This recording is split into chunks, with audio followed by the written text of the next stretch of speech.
నంద్యాల జిల్లా ఆళ్లగడ్డలో మాజీ మంత్రి అఖిలప్రియ కీలక వ్యాఖ్యలు చేశారు. తప్పు చేసిన అధికారుల చిట్టా రాస్తున్నామని, త్వరలోనే అందరికీ తగిన సమాధానం చెప్తామన్నారు. అలాగే ఆళ్లగడ్డలో ఈ నెల 9న భారీ బహిరంగ సభ నిర్వహిస్తున్నామని, దానికి చంద్రబాబు హాజరవుతారని అఖిలప్రియ తెలిపారు. అయితే కార్యక్రమాన్ని అడ్డుకోవాలని కొందరు చాలా కుట్రలు పన్నుతున్నారని మండిపడ్డారు.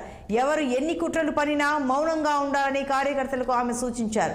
సభను ఎటువంటి అవాంఛనీయ సంఘటనలు జరగకుండా జరుపుకుందామని పేర్కొన్నారు. రాష్ట్రం లోటు బడ్జెట్ ఉన్న చంద్రబాబు తన సామర్థ్యంతో ఆదుకున్నట్లు వెల్లడించారు. ఒక్క ఛాన్స్ అని ప్రజలను నమ్మించి జగన్ నట్టేట ముంచాడని ఆరోపించారు.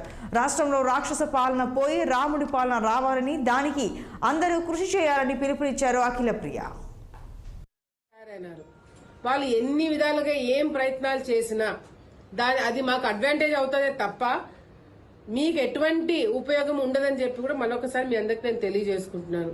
సో దయచేసి ఈ కార్యక్రమాన్ని విజయవంతం చేయడానికి కార్యకర్తలందరూ కూడా ఎటువంటి గొడవలకు కానీ ఎటువంటి దానికి దిగకండి.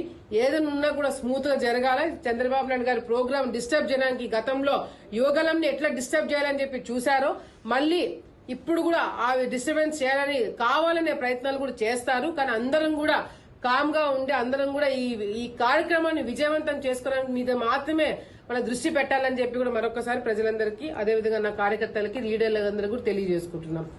ఈరోజు రాష్ట్రంలో రాక్షస పరిపాలన జరుగుతుంది. మళ్ళీ రాముడి పరిపాలన రావాలి అంటే, ఈ రాక్షసుని అంతు తేల్చాలి అంటే మళ్ళీ ప్రజలందరూ కూడా తప్పకుండా తెలుగుదేశం పార్టీకి ఓటు వేయాలని చెప్పి కూడా మేము అందరం కూడా కోరుకుంటున్నాం. ఈరోజు ఎంతమంది ఇబ్బందులు పడుతున్నారు. ఒక పక్కన అంగన్వాడీ వాళ్ళు, మరో పక్కన మున్సిపాలిటీ వాళ్ళు, అదే విధంగా ఎవరైతే ఈ సర్వశిక్ష అభియాన్ వాళ్ళు ఉన్నారో వాళ్ళు ధర్నాలు చేస్తున్నారు, విఆర్ఏ వాళ్ళు ధర్నాలు చేస్తున్నారు.